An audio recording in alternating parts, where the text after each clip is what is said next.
effectivement ici à l'Université Laval et plus spécifiquement au département de sociologie et de géographie aussi, parce que les deux sont associés dans cette activité. Alors, je compléterai un peu la présentation qui vient d'être faite en ajoutant que Micheline Nabel est titulaire de la chaire de recherche en immigration, ethnicité et citoyenneté. Elle est aussi impliquée dans l'Observatoire international sur le racisme et les discriminations à l'Université du Québec à Montréal. Elle a publié plusieurs ouvrages. J'ai devant moi la liste qui est assez longue, mais vous connaissez pour la plupart d'entre vous là, ses travaux et d'autres qui portent sur les questions d'ethnicité. Je prends des titres un peu au hasard. Immigration, diversité, sécurité, communauté politique, immigration, citoyenneté. Donc, c'est, je pense, autant d'exemples qui illustrent ses intérêts et qui montrent qu'elle est fort bien préparée à nous parler du thème qui est celui de cette conférence. Micheline a participé à la commission Bouchard-Taylor en présentant des travaux qui ont été assez remarqués, je pense, à cette époque. Elle est aussi membre de plusieurs conseils ou institutions, notamment le Conseil des relations interculturelles du Québec. Elle a été au conseil d'administration de l'AIEQ, qui est l'Association internationale des études québécoises, et elle a aussi participé à la commission sectorielle de la Commission canadienne de l'UNESCO. Bon, bref, je ne donnerai pas plus de détails parce que vous êtes ici venu pour l'entendre. Alors, sans plus tarder, donc, je te laisse la parole. Merci d'être venu à Québec. À mon tour de vous remercier de m'avoir invité au Centre international d'études québécoises, au département de géographie, au département de sociologie, donc à Charles-Fleury, à Daniel Bélanger. Je suis très contente d'être ici. Et donc, vous connaissez le titre de ma présentation, Multiculturalisme, interculturalisme, antiracisme, un regard croisé sur les enjeux analytiques et politiques du rapport majorité-minorité.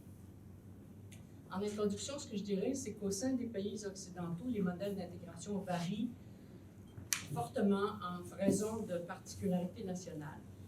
Il en va de même des représentations de la nation et de la terminologie avec laquelle on distingue la majorité et les minorités.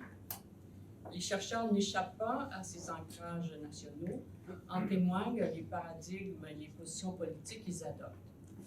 Par ailleurs, force est de constater un écart croissant entre les thèses qui proviennent de l'académie, thèses qui proclament la fin de l'État-nation dans un monde globalisé, et le discours des États qui cherchent à intégrer leurs immigrants et leurs minorités, ainsi qu'à revaloriser leur citoyenneté et leur identité nationale. La situation se complique dans les États multinationaux et multiculturels comme le Canada, où les politiques d'immigration et les modèles d'intégration sont marqués par des philosophies politiques différentes et reposent sur des catégorisations complexes. Déjà, Monica Boyd le reconnaissait quand elle écrivait dans Les défis que pose la mesure de l'origine ethnique, 1993, la terminologie utilisée, je cite, est généralement tributaire du rôle des idéologies à la base de chaque État-nation sur le projet d'éducation nationale propre à chaque pays, de même que l'intégration de l'ethnicité à ce projet d'éducation nationale. Donc, dans cet exposé, je vais examiner les lignes de tension entre les analyses paradigmatiques du multiculturalisme, de l'interculturalisme et de l'antiracisme. Dans la première partie, je vais montrer que ces philosophies politiques ne font pas seulement débat entre elles, mais qu'elles sont jugées obsolètes, inopérantes, dépassées par les théories post de tout genre, qui se déploient aux marges du champ traditionnel de l'immigration et des études ethniques, entre guillemets. Dans la deuxième partie, je vais examiner comment ça se pose ces questions dans le contexte canadien. Dans la troisième partie, dans le contexte québécois. Et je conclurai. Mais je veux tout de suite dire que je vais insister tout au long de cette conférence sur la terminologie avec laquelle la littérature parcourue traite du rapport majorité-minorité. Et je vais poser la question, qu'entend-on par majorité et par minorité?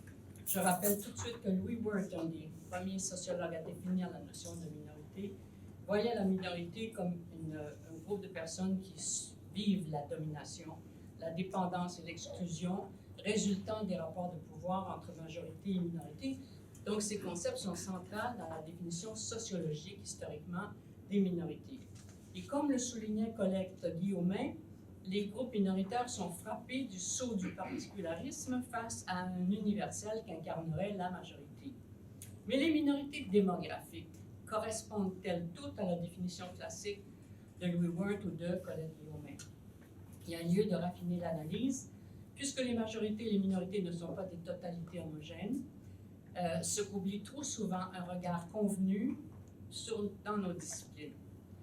En conclusion, donc, je fais ressortir les enjeux qui vont se poser suite à l'analyse que je propose ici.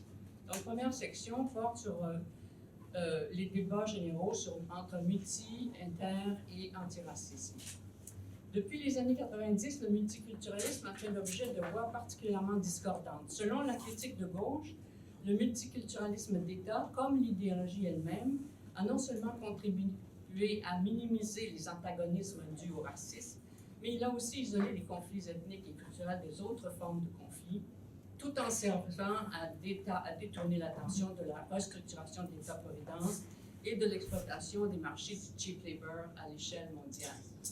D'autres types de critiques à droite portent sur l'auto-marginalisation de plusieurs groupes d'origine non européenne qui se réfugient dans le communautarisme. On souligne la naturalisation et la survalorisation de l'ethnicité et ou des cultures d'origine, et on prône le retour à l'ancien modèle de l'assimilation. On s'érige contre les demandes d'accommodement fondées sur des motifs politico-religieux qui se sont multipliés au cours de la dernière décennie, provoquant d'indéniables conflits de valeurs et de droits.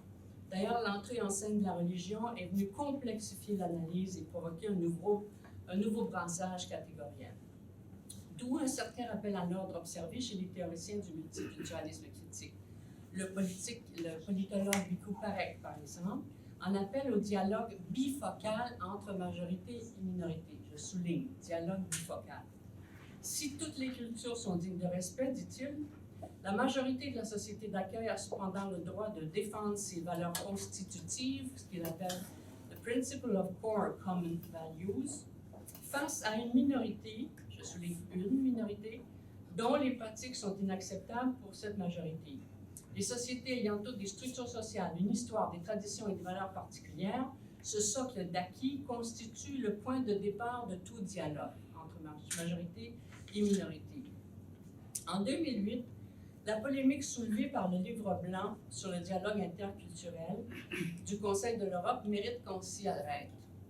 Le Conseil s'engageait nettement en faveur de l'interculturalisme, tout en affirmant que, et je cite, « La gestion démocratique d'une diversité culturelle grandissante en Europe, ancrée dans l'histoire de notre continent et amplifiée par la mondialisation, est devenue depuis quelques années une priorité. » Le Conseil se demandait si les individus vivront dans des, je cite, communautés séparées, caractérisées au mieux par la coexistence de majorités et de minorités aux droits et responsabilités différenciés, vaguement reliées entre elles par l'ignorance mutuelle et les stéréotypes. Fin de la citation.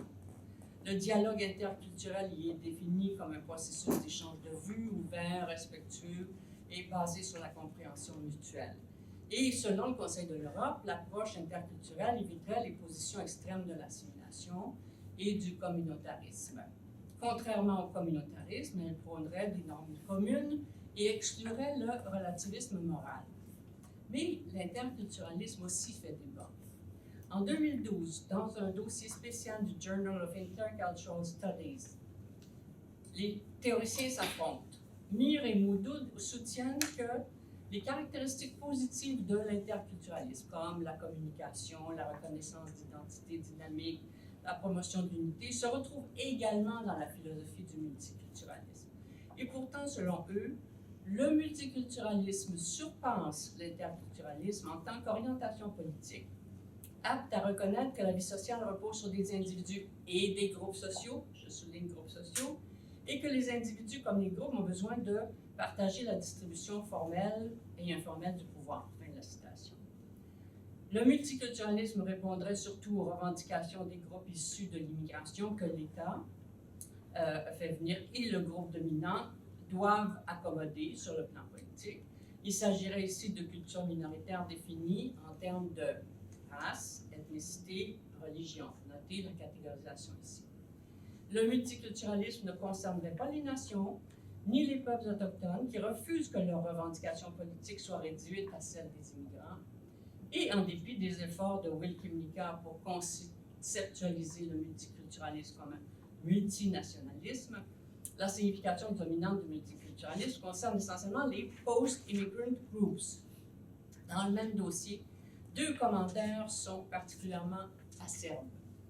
D'abord, celui justement du philosophe Will Kimmika, dont les travaux ont eu une grande influence dans le champ universitaire et au sein de l'État fédéral canadien, et pour qui le livre blanc du dialogue sur interculturel du Conseil de l'Europe est presque une foutaise.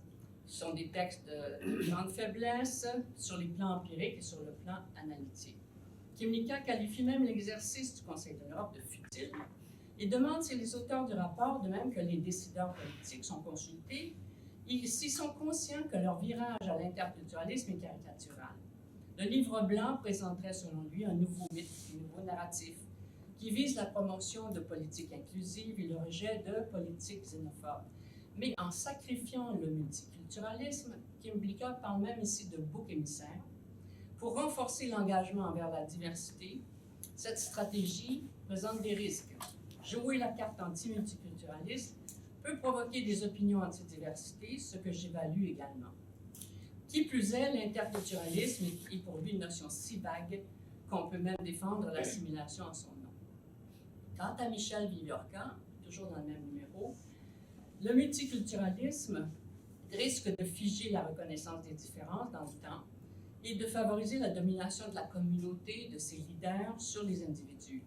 Il est donc nécessaire d'accorder des droits aux personnes et non pas aux groupes. Et le multiculturalisme est acceptable que dans la mesure où les identités culturelles acceptent pleinement la démocratie et respectent les droits de la personne. Deuxièmement, le multiculturalisme ne peut accommoder toutes les différences. Par exemple, le multiculturalisme canadien ne peut répondre aux revendications des Québécois qui réclament l'indépendance, ni aux Premières Nations qui militent en faveur d'une plus grande autonomie gouvernementale. Il ne répond pas non plus aux attentes d'immigrants qui ne veulent pas être considérés du point de vue de leurs différences culturelles. Troisièmement, le multiculturalisme a été fondé sur un nationalisme méthodologique qui est périmé à l'époque de la mondialisation. En fait, le multiculturalisme traite de culture et non pas de religion. La question du rôle que doit jouer la religion dans un pays démocratique ne relève non pas du multiculturalisme, et on pourrait ajouter ni de l'interculturalisme, mais d'une politique de la laïcité. Il ne peut pas non plus s'appliquer à la situation des groupes racisés, le principal problème n'étant pas ici celui de la reconnaissance identitaire, mais celui du racisme et de la discrimination.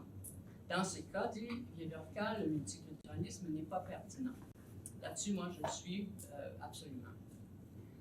Maintenant, je passe à un autre point, les thèses post-multiculturalistes. Parallèlement à ce type de débat entre interculturalisme et multiculturalisme, certains analystes remettent en question le domaine traditionnel des ethnic studies, les concepts même d'ethnicité et même celui de multiculturalisme, et ce, au profit des concepts de diversité, de superdiversité, de diversalité, de blanchitude ou de race. Les post-colonial studies, les transnational studies, les citizenship studies, les whiteness studies, les mobility studies, les border studies contestent le nationalisme méthodologique et eurocentré qui sous-tend ces modèles traditionnels d'intégration que seraient le multiculturalisme et l'interculturalisme. Cette évolution dans le champ de l'immigration internationale et des études ethniques prend sa source première dans les cultural studies, j'en ai parlé un peu ce matin, qui ont contribué dans les universités anglophones d'abord à subvertir les définitions essentialistes de l'ethnicité. Pour eux, ces théoriciens, l'ethnicité est situationnelle, elle est construite. Et quant aux identités, elles sont hybrides, elles sont créoles. Et plus récemment, les théoriciens du transnationalisme et de la mobilité soutiennent que l'État-nation ne représente plus un contexte central et adéquat pour l'étude empirique de l'immigration internationale et l'incorporation des immigrants. Pourtant, plusieurs de ces spécialistes qui veulent spécialistes du transnational contribuent eux aussi à reproduire une vision homogène des minorités, qu'elles soient qualifiées de communautés culturelles, raciales ou religieuses bien délimitées, sans soulever, j'insiste, le problème de leur hétérogénéité sociale et politique interne. Voici l'important dans ce que j'ai à dire. En phase avec ce courant d'idées, l'antiracisme constitue aussi un terrain de contestation plus ou moins radical du multiculturalisme et de l'interculturalisme. La question de la catégorisation des majorités et des minorités est ici centrale. Un nombre important de chercheurs nord-américains estiment que la race est profondément ancrée dans nos modes de pensée, d'action, et qu'elle demeure une composante absolue de l'identité des minorités, primordiale si on veut, et de leur pratique de résistance. Selon eux, la race compte, race matters, dans la réalité et dans le discours scientifique, et elle demeure une catégorie d'analyse légitime du point de vue des chercheurs. Les théoriciens des Whiteness Studies jugent aussi que nommer la race est essentiel à la lutte contre le racisme, même si elle relève du mythe social.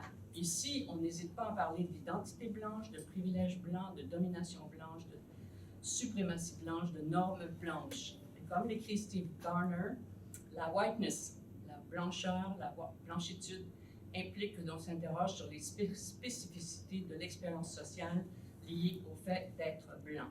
Ce courant analytique intéresse de plus en plus les chercheurs francophones, courant dont se dissocient ceux qui pensent, et dont je suis, que l'on peut étudier et dénoncer le racisme sans avoir recours à la notion de race, même comme mythe social. Ça, c'est une question que j'ai analysée en profondeur dans mon ouvrage Racisme et antiracisme au Québec, discours et déclinaison, qui a été publié en 2011. Je reviens donc sur la terminologie et la catégorisation du rapport majorité et minorité dans ce corpus de littérature que je viens de parcourir.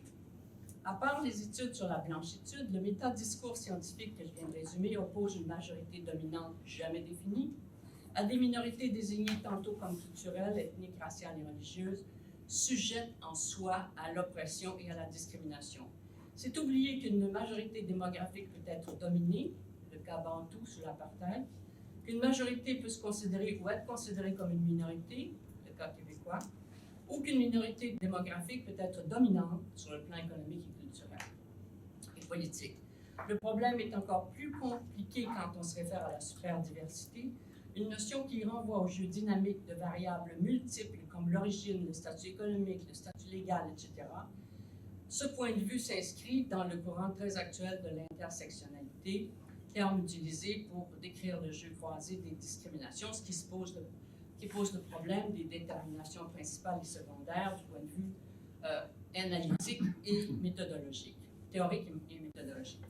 De plus, les catégories d'analyse basées sur la religion connaissent un essor remarquable dans cette littérature.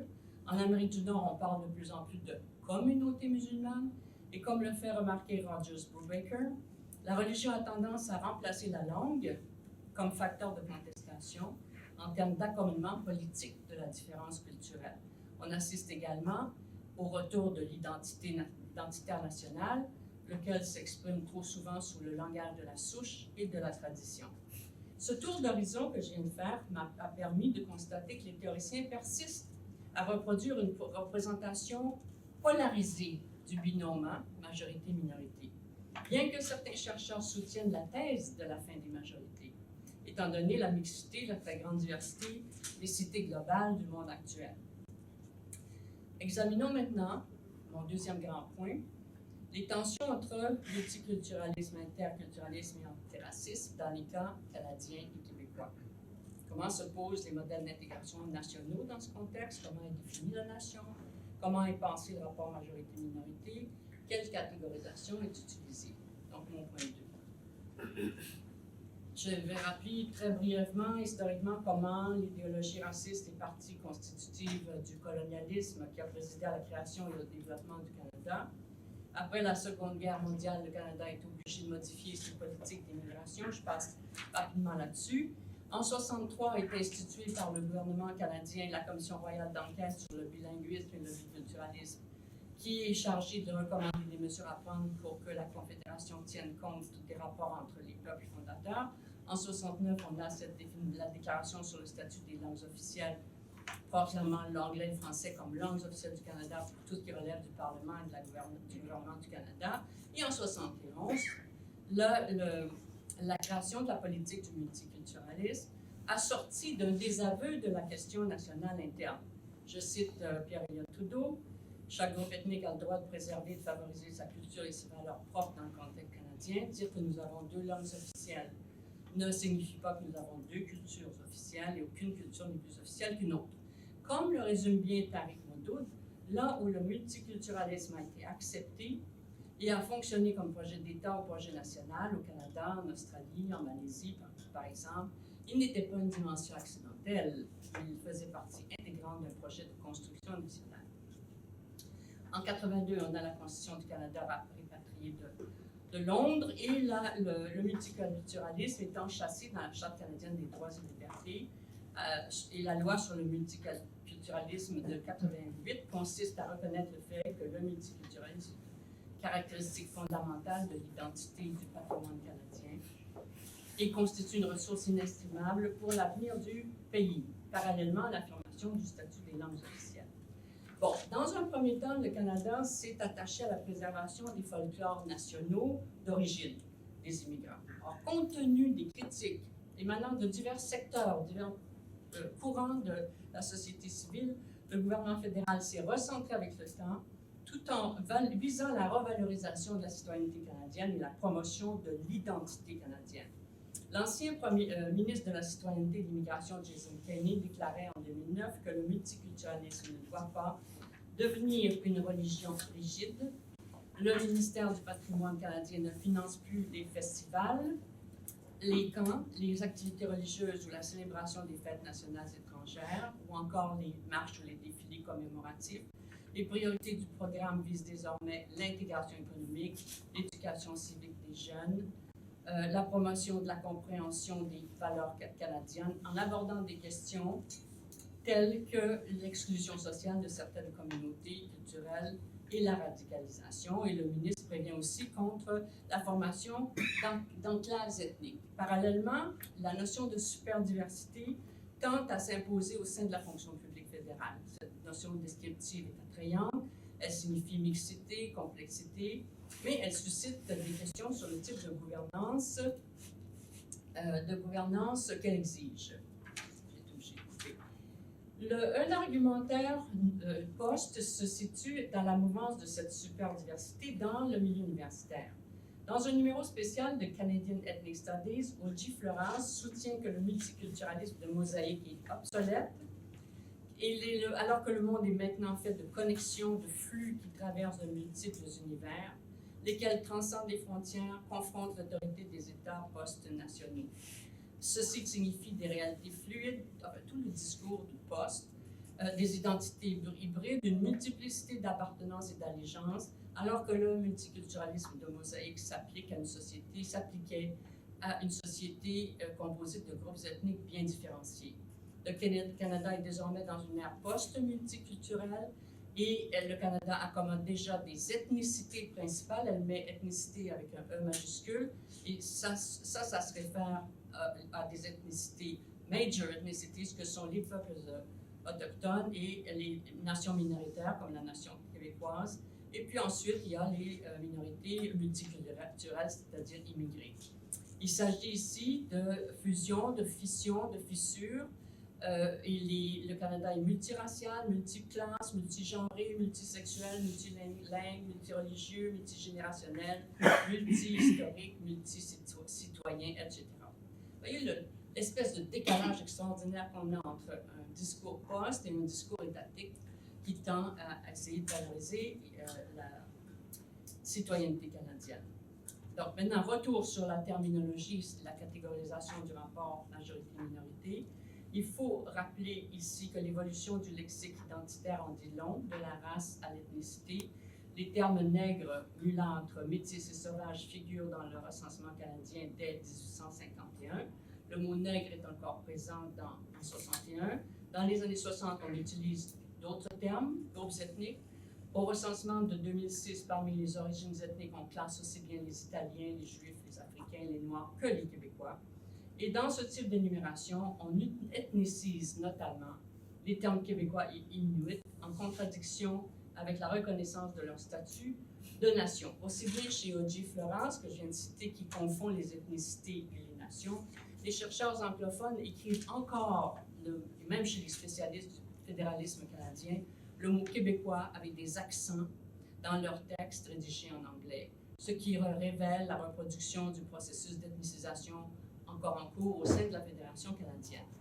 Et même la race persiste, et je n'ai pas le temps de développer sur ce sujet, puisque je suis à...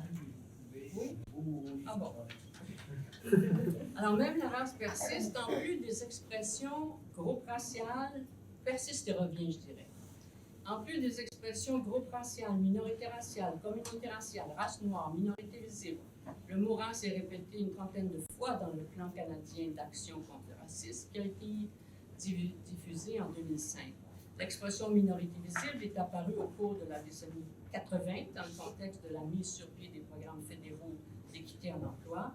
Elle désigne les groupes autres que les Autochtones qui ne sont pas de race blanche ou qui n'ont pas la peau blanche et qui se reconnaissent comme tels auprès de leurs employeurs. Cette expression réductrice des appartenances nationales d'une partie du monde, puisque les groupes définis comme minorités sont les Noirs, les Antillais, les Chinois, les Sud-Asiatiques, les Arabes, les Ouest-Asiatiques, les Asiatiques du Sud-Est, les Latino-Américains et les individus originaires des îles du Pacifique, donc sauf l'Europe. Cette expression, donc, convenue et réductrice des appartenances d'une partie du monde, s'est malheureusement étendue de la sphère administrative à la sphère publique et journalistique. Et pourtant, le Comité pour l'élimination de la discrimination raciale des Nations Unies craint que l'expression, il l'a fait remarquer au Canada, que l'expression minorité visible ne soit pas conforme aux objectifs de l'article 1 de la Convention, tout en notant l'observation de l'État partie, je cite, selon laquelle l'expression minorité visible n'est employée que dans la loi sur l'équité en matière d'emploi et ne sert pas aux fins de la définition de la discrimination raciale. Le comité constate que cette expression est d'usage courant dans les documents officiels de l'État partie, y compris dans le recensement. Le comité craint que l'usage de l'expression minorité visible ne soit pas conforme au but et objectifs de la Convention, sur l'article 1. Le comité recommande à l'État partie de poursuivre sa réflexion sur les incidences de l'emploi et de l'expression minorité visible pour désigner, elle cite, des personnes autres que les Autochtones qui ne sont pas de race blanche ou qui n'ont pas la peau blanche. Fin de la citation. Or, le terme minorité visible a migré dans le discours de l'État québécois. Il s'impose maintenant. Maintenant, troisième point, le cas du Québec, de l'interculturalisme et de l'antiracisme au Québec. D'entrée de jeu, il faut souligner que tous les gouvernements du Québec, quel que soit le parti politique au pouvoir, ont rejeté le multiculturalisme canadien, pas parce qu'il était mauvais en soi, mais au nom de la protection du français, langue officielle du Québec, et des caractéristiques politiques et culturelles de la nation québécoise, même si certains parlaient de sociétés distinctes et non pas de nation, dont les composantes représentent environ 25% de la population canadienne. Une large partie des intellectuels québécois considèrent également que ces modèles d'intégration se font concurrence et sont source de confusion pour les nouveaux arrivants. Depuis une trentaine d'années, le MIC, le ministère de l'Immigration et des Communautés culturelles, défend une politique d'interculturalisme axée sur le rapprochement culturel entre la majorité francophone et les communautés culturelles. Binôme. La perspective de l'assimilation à la française n'a jamais eu bonne presse au Québec, la nation québécoise n'étant pas en position pour exercer un pouvoir d'attraction, le pouvoir d'attraction d'un État souverain. Déjà, la charte de la langue française qui établissait le français comme langue officielle du Québec a provoqué des conflits sociaux importants et elle ne fait toujours pas l'unanimité. Plusieurs de ses articles ont été déclarés inconstitutionnels par la Cour suprême et elle continue à faire l'objet du Québec bashing systémique au Canada anglais de la part de ceux qui y voient une atteinte tribale aux libertés individuelles. L'État québécois vise officiellement la réussite de l'intégration, la mobilisation de la diversité, la promotion de la langue française. Sauf que sur l'interculturalisme, elle n'a jamais adopté de loi, comme c'est le cas du multiculturalisme, parce que le Québec est subordonné à l'article 27 de la Charte canadienne des droits et libertés.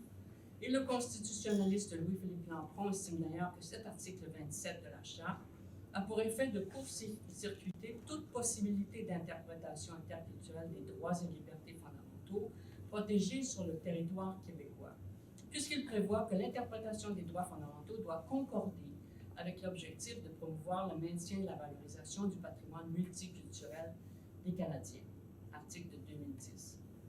L'interculturalisme jusqu'ici renvoie à une énumération de caractéristiques qui varient selon les textes gouvernementaux, selon les partis politiques au pouvoir, respect mutuel entre les groupes, dialogue interculturel, rapprochement interculturel, culture québécoise et tradition française comme foyer de convergence, rapprochement, échange intercommunautaire, réciprocité, contrat moral, culture publique commune, culture civique commune. C'est ce que vous voyez, sauf l'exception de la citoyenneté. En 1996, quand le Parti québécois était au pouvoir, il a essayé de parler de citoyenneté québécoise et de cadre civique et non pas de contrat moral ou de culture publique commune, puis qui a été balayé, à gauche comme à droite.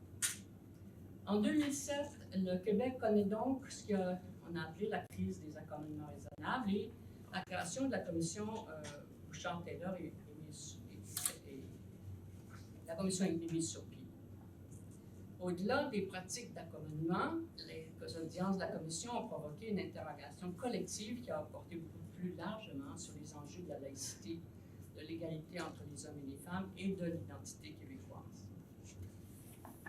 Je vais aller rapidement sur un texte de Bouchard qui définit l'interculturalisme comme, premièrement, une politique qui institue le français comme langue commune des rapports interculturels. Deuxièmement, cultive une orientation pluraliste soucieuse de la protection des droits.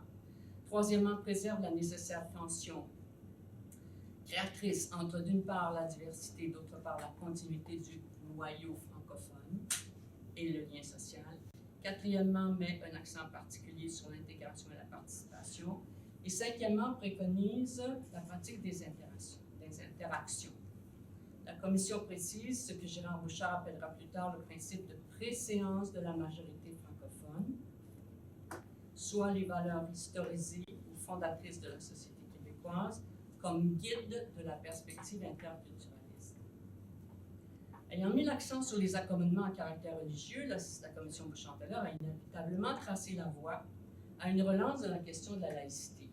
Sous l'influence du philosophe Charles Taylor, un adepte du multiculturalisme canadien, le rapport recommande un modèle de laïcité ouverte qui, je cite, ne sacrifie pas la séparation de l'État et de l'Église et la neutralité de l'État envers les religions au profit de la liberté de religion des croyants, avec restriction du port des signes religieux ostensibles pour certains représentants de la fonction coercitive de l'État seulement, les juges, les policiers, les gardiens de prison, le président et le vice-président de l'Assemblée nationale. Cette position a suscité une vive opposition chez les défenseurs de la laïcité pour qui tous les représentants de l'État doivent avoir un devoir de réserve, aussi bien en matière d'adhésion religieuse que d'opinion politique. Ils ont été accusés de vouloir importer un modèle à la française, antidémocratique, qui aurait pour effet d'exclure les femmes portant le hijab de la fonction publique et parapublique en particulier. À l'automne 2013, le ministre responsable des institutions démocratiques et de la participation citoyenne du Parti québécois dépose à l'Assemblée nationale du Québec un projet de charte affirmant les valeurs de laïcité et de neutralité religieuse de l'État. Et ce projet a été soumis pour consultation générale. Des centaines de mémoires ont été déposées auprès de la Commission des institutions de l'Assemblée nationale, illustrant encore une fois la diversité des opinions à l'intérieur de la diversité. Entre septembre 2013 et janvier 2014, l'appui au projet de charte était majoritaire, variant de 42% à 53%. 68% chez les francophones de diverses origines, 21% chez les non-francophones. L'élection d'avril 2014 s'est caractérisée par un retour du Parti libéral dont la stratégie a été de lier le projet de charte à une menace d'exclusion des personnes portant des signes religieux ostensibles dans la fonction publique et à la menace d'un prochain référendum sur l'indépendance du Québec. Certains leaders d'associations ethnoculturelles et religieuses, je dis bien certains leaders, ont donné le mot d'ordre de battre le Parti québécois, chiffre à l'appui, comté par comté, comme il l'avait fait lors du référendum de 1995, minorisant et stigmatisant en leur sein les partisans d'une charte telle qu'elle avait été présentée par le Parti québécois. Et le projet de charte a donc été abandonné par le gouvernement libéral élu en avril 2014. Le rapport de la commission Bouchard-Taylor a également fourni matière à ranimer le débat sur la nation et le nationalisme. La citoyenneté, le rapport de la majorité aux minorités anglophones et allophones. La chef du Parti québécois, Pauline Marois, reprochait au premier ministre Jean Charest d'apporter une réponse timorée au prétendu malaise identitaire des francophones qui avait donné lieu à la création de la commission Bouchard-Taylor. Celle-ci se contentant d'une perspective culturaliste aux dépens d'une analyse politique des rapports Québec-Canada. Elle invitait le gouvernement à inscrire dans la loi les principes de la prédominance de la langue française par un renforcement de la loi 101, de la laïcité des institutions et de la citoyenneté québécoise.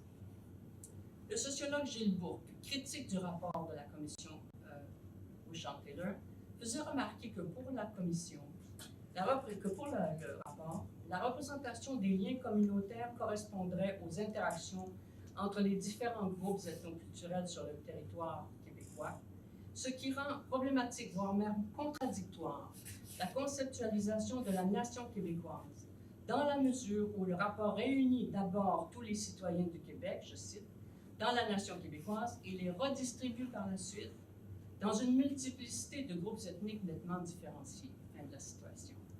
Ce faisant, le raisonnement ne pouvait conduire qu'à l'ethnicisation du groupe majoritaire lui-même. Dans ce contexte, la question nationale québécoise s'est vue dépolitisée, de telle sorte que, je cite, les luttes politiques sans cesse reprises dans l'histoire du Québec à propos de la définition de la communauté nationale et du statut du territoire deviennent des relations chaotiques et inquiètes entre des groupes ethniques. Fin de la citation. Le malaise identitaire a donc été ramené à sa seule composante socio-psychologique et a reposé sur des considérations liées à la peur, à l'insécurité, à l'angoisse ressentie par le groupe ethnique majoritaire. Quant à, dans la même veine, le sociologue Guy Rocher critiquait le rapport pour avoir présenté une majorité francophone tantôt comme une minorité inquiète au sein de la Fédération canadienne, tantôt comme une majorité flageolante et incertaine d'elle-même. À ces critiques s'ajoute une autre perspective, c'est-à-dire qu'il faut rappeler un sondage réalisé en décembre 2006 et en janvier 2007 par Léger Marketing, qui rapportait que les opinions des Québécois, entre guillemets, face aux accommodements et celles des membres des communautés culturelles, entre guillemets, étaient proches. 83% dans un cas contre 74%. Ah bon? Comment expliquer alors que la crise des accommodements était due seulement à l'insécurité d'une majorité francophone, se percevant comme une minorité, alors qu'au sein des minorités elles-mêmes s'exprimait un désaccord tout aussi important et des positions tout aussi divergentes? On notera ici les biais inhérents à ce type de sondage couramment mené au Québec. D'une part, les questions posées laissent entendre que les personnes appartenant aux communautés culturelles ne sont pas des Québécois, ce qui renvoie à l'ethnicisation des uns et des autres. D'autre part, la majorité francophone est réduite au seul euro-descendant de la Nouvelle-France. La commission Bouchard-Taylor n'a pas donc permis de lever cette ambiguïté. D'une part, elle définit mal la communauté politique québécoise comme communauté politique, puisque le cadre de référence n'est que culturel. À cet égard, les conséquences de l'insertion du Québec au sein du Canada ne sont absolument pas problématisées dans ce rapport. Répéter que le Québec a toujours refusé d'entériner la politique canadienne du multiculturalisme n'était pas suffisant. Il aurait fallu analyser comment la loi sur les langues officielles associée à la politique du multiculturalisme agisse comme contrepoids à la Charte de la langue française et à une perspective québécoise de l'interculturalisme. Le multiculturalisme fédéral cherche surtout à renforcer le sentiment d'appartenance au Canada et à valoriser la citoyenneté canadienne, alors que l'interculturalisme québécois vise à conforter le sentiment d'appartenance au Québec, dans un contexte où la citoyenneté québécoise n'est pas établie. Ces perspectives contradictoires n'ont pas fait l'objet d'aucune réflexion, puisque jugées probablement trop politiques pour des commissaires dont dont les avis, dont les positions étaient profondément divergentes. Retour sur la terminologie et la catégorisation du rapport majorité-minorité. En 2006, une motion votée par les membres de la Chambre des communes à Ottawa reconnaissait que les Québécois forment une nation au sein d'un Canada uni, court-circuitant les prétentions du Québec à l'indépendance. En effet, le Bloc québécois déplorait que le premier ministre Harper assujettisse la reconnaissance de la nation québécoise au respect du cadre fédératif actuel. Ce statut de nation se base sur l'historicité ainsi que sur un projet d'aspiration à l'autonomie gouvernementale ou à l'indépendance.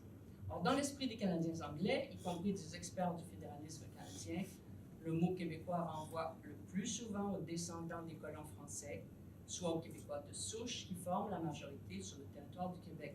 Et cette vision de la nation que diffusent plusieurs chercheurs anglophones est essentiellement ethnicisante et culturalisante. Au Québec, l'ambiguïté demeure d'ailleurs au sein de la population, comme le révèlent les sondages, parce que si tous les partis politiques et tous les gouvernements défendent sur la scène publique une définition civique et politique de la nation, de larges fractions au sein de la société québécoise ne partagent pas encore cette opinion, cette conception. Le lexique identitaire au Québec s'inspire d'idiomes historiques et nationaux particuliers. Le ministère de l'Immigration a été créé en 1968, alors que le poète et indépendantiste Gérald Godin devenait ministre. Sous sa tutelle, le ministère de l'Immigration changera d'appellation pour devenir le ministère des Communautés culturelles et de l'Immigration. Il le faisait avec une bonne intention, celle de distinguer les communautés culturelles des immigrants récents. Et ce vocable de communauté culturelle a pénétré profondément la société québécoise. Avec le temps, spécialistes des sondages, sociologues, chercheurs, politiciens, journalistes ont institutionnalisé et normalisé le binôme majorité et communauté culturelle ou minorité. Encore récemment, le ministre de la Justice et le ministère de l'Immigration du Québec, devenu en 2014 le ministère de l'Immigration, de la Diversité et de l'Inclusion, recouraient au MOURAS, en référence à l'énumération des motifs contre lesquels il est interdit de discriminer, motifs mentionnés dans la Charte canadienne des droits et libertés, la Charte québécoise des droits et libertés de la personne. Dans la politique québécoise officielle de lutte contre le racisme qui s'appelle la diversité de valeurs ajoutée, politique gouvernementale pour favoriser la participation de tous à l'essor du Québec, publié en 2008, le MICC met le MOURAS entre guillemets et présente la notion comme une fausse notion. Mais ce qui ne va pas sans difficulté, compte tenu des pressions de certains groupes d'intérêt qui militent en faveur de son maintien dans la lutte contre le racisme. D'ailleurs, dans les divers ministères de l'État québécois dont j'ai étudié les documents officiels, regroupe les cibles du racisme dans un ensemble extrêmement vaste. Je cite personnes immigrantes, communautés culturelles, minorités visibles, Québécois des communautés culturelles, Québécois des minorités visibles, autochtones, nations autochtones, personnes autochtones, membres des communautés culturelles, noirs, jeunes d'origine arabe et d'Asie occidentale, jeunes latino-américains. Voilà l'énumération des cibles présumées du racisme dans le discours des documents officiels de l'État québécois. Conclusion. Dans cet exposé, j'ai examiné les lignes de tension entre les analyses paradigmatiques du multiculturalisme, de l'interculturalisme et de l'antiracisme, tout en insistant sur la terminologie avec laquelle les théoriciens traitent le binôme majorité-minorité. Ces modèles d'intégration font non seulement débat entre eux, mais je le répète, ils sont jugés obsolètes par un certain nombre d'analystes qui remettent en question le nationalisme méthodologique sur lequel ils se fondent. Pour cette nouvelle vague de théoriciens postes de tout genre, les frontières territoriales et symboliques de l'État sont à déconstruire. Comment procéder alors à l'évaluation d'une gouvernance étatique multiculturaliste ou interculturaliste ou antiraciste? Mais ces discussions en cours dans le milieu de la recherche et savoir semblent avoir beaucoup moins de popularité dans le discours des États. Chose inusitée, en dépit de l'effet de mode de la superdiversité, le rapport majorité-minorité demeure traité essentiellement sous l'angle de la culture, de l'ethnicité, du religieux et du racial. Telle est la situation très clairement dans le cas canadien. La communauté politique y est représentée comme un univers de majorité, identité culturelle, ethnique, religieuse, raciale, minoritaire, structurellement encouragée à se reproduire en dépit de l'appel du vivre ensemble. Dans ce contexte, il est difficile de tenir compte et de rendre compte des positions politiques et idéologiques variées qui existent au sein des minorités elles-mêmes sur les grandes questions sociales que sont l'incorporation économique, les modèles d'intégration, la laïcité, l'égalité des hommes et des femmes, ou encore la question nationale au Québec. Et aussi des passerelles qui existent, mais passent le plus souvent inaperçues ou qui sont minimisées entre segments des majorités et segments des minorités. Le résultat est que plutôt que de chercher des convergences ou de la complexité ou de la véritable délibération démocratique sur du conflit, les médias et les chercheurs sont postés à l'affût de la polarisation du rapport majorité-minorité et posés en postulat de toute analyse. Les majorités et les minorités sont la plupart du temps représentées sous l'angle démographique, et ce qui entraîne des interprétations hâtives de leur rapport. Or, un regard sociologique exige que l'on tienne compte des modes différenciés d'incorporation, non-incorporation des immigrants et des minorités dans une société d'accueil, ainsi que des liens qu'ils entretiennent avec les pays d'origine. Autre constat, le culturalisme qui caractérise les politiques publiques québécoises et canadiennes coexiste fort bien avec un discours utilitariste qui prône la rentabilité des réseaux transnationaux des immigrants. Au fédéral comme au provincial, l'immigration est vue comme une des composantes de la mondialisation dont on doit profiter. Un document de 2004 intitulé « Élaboration de l'analyse de rentabilisation du multiculturalisme » destiné à la direction de l'action directe des promotions et à la direction générale du multiculturalisme et des droits de la personne du ministère du patrimoine canadien, incitait, je cite, à parfaire l'analyse de rentabilisation de l'intégration des préoccupations relatives au multiculturalisme dans les politiques et les services des ministères. L'auteur parlait des Transilient Immigrants comme faisant partie d'une nouvelle classe créative, Creative Class, apte à mobiliser des réseaux internationaux en vue d'investissement et de bonnes pratiques commerciales. Le ministère du patrimoine canadien reconnaissait que les liens que les diverses communautés culturelles et raciales entretiennent avec presque tous les pays du monde sont synonymes de prospérité économique et ont contribué à susciter l'intérêt du gouvernement du Canada à l'égard du multiculturalisme. Et le MICC fait la même chose. Le MICC considère également que l'immigration contribue, je cite, au développement durable du Québec et de ses régions dans le respect des valeurs communes. Il s'agit maintenant de mobiliser la diversité et la superdiversité, car l'immigration a un impact sur l'innovation, l'élargissement de l'expertise québécoise sur la scène internationale, accès au marché étranger, investissement et création d'entreprises, apport de main-d'œuvre dans des secteurs de pointe.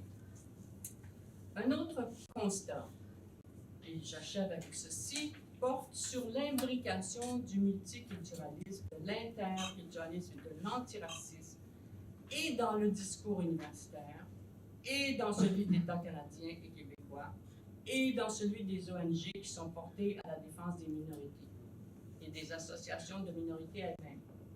L'argumentaire, les choix stratégiques, les mesures, les indicateurs qui figurent dans le plan canadien d'action contre le racisme adopté en 2005 et dans la diversité, une valeur ajoutée, politique gouvernementale pour favoriser la participation de tous à l'essor du Québec, donc cette politique adoptée en 2008, abonde en considérations qui révèlent la confusion des genres. On associe de manière systémique la gouvernance de la diversité, la promotion du multiculturalisme et la lutte contre le racisme dans le plan canadien, et la politique québécoise procède au même amalgame, sensibilisation au racisme, éducation interculturelle, éducation au droit et à la citoyenneté, reconnaissance et promotion de la diversité, etc. Sur le site Internet du nouveau ministère de l'Immigration, de la Diversité et de l'Inclusion, on peut lire que la lutte contre le racisme doit s'intéresser à la discrimination basée sur la couleur, l'origine ethnique ou nationale, l'appartenance culturelle ou religieuse et l'homophobie. Or, ni le multiculturalisme ni l'interculturalisme ne peuvent répondre aux problématiques soulevées par le racisme. Ces visions sont peut-être complémentaires, mais elles doivent être clairement distinguées dans le discours et dans les pratiques de l'État et dans le discours et les pratiques des organisations de la société civile. Comme de nombreuses enquêtes de terrain l'ont démontré, les revendications de certaines minorités ou segments des minorités vulnérables au racisme sont avant tout des revendications d'égalité et de justice sociale. Comme le fait remarquer le barreau du Québec, je cite, « Il s'agit là d'enjeux différents qui, bien que pouvant se compléter dans le cadre des actions de l'État, doivent être distingués, traités indistinctement afin de ne pas restreindre ou diluer les obligations de l'État en matière de droit à l'égalité et de lutte contre la discrimination. » Fin de la citation. Les minoritaires sont les décideurs politiques, les ONG, les associations de minorités qui défendent ce point de vue. Enfin, la complexité des enjeux politiques est manifeste. La littérature parcourue semble assez muette sur la dimension politique des changements introduits par la mobilité des immigrants dans le contexte de la mondialisation.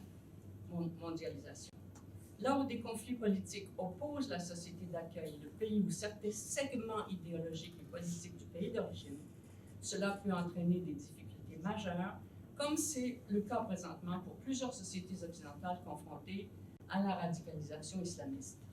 Il ne s'agit pas de reliquats d'une culture d'origine qui tendrait à se déliter à la deuxième ou troisième génération, mais de greffons permanents qui peuvent s'appuyer sur Internet, des moyens financiers, des allers-retours réguliers entre divers États pour maintenir leur rapport à l'une ou l'autre communauté politique. Dans ces conditions, les politiques d'incorporation ne dépendent plus seulement de la politique respective des communautés politiques d'accueil, mais aussi de celles que pratiquent les sociétés d'origine des migrants et des minorités.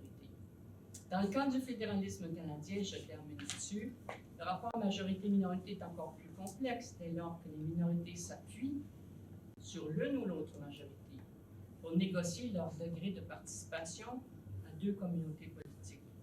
Tant que le projet d'autonomisation de la nation québécoise divise les composantes d'une entité étatique minoritaire subordonnée à la nation canadienne, le rapport majorité-minorité au Québec, comme au Canada, reste ambigu.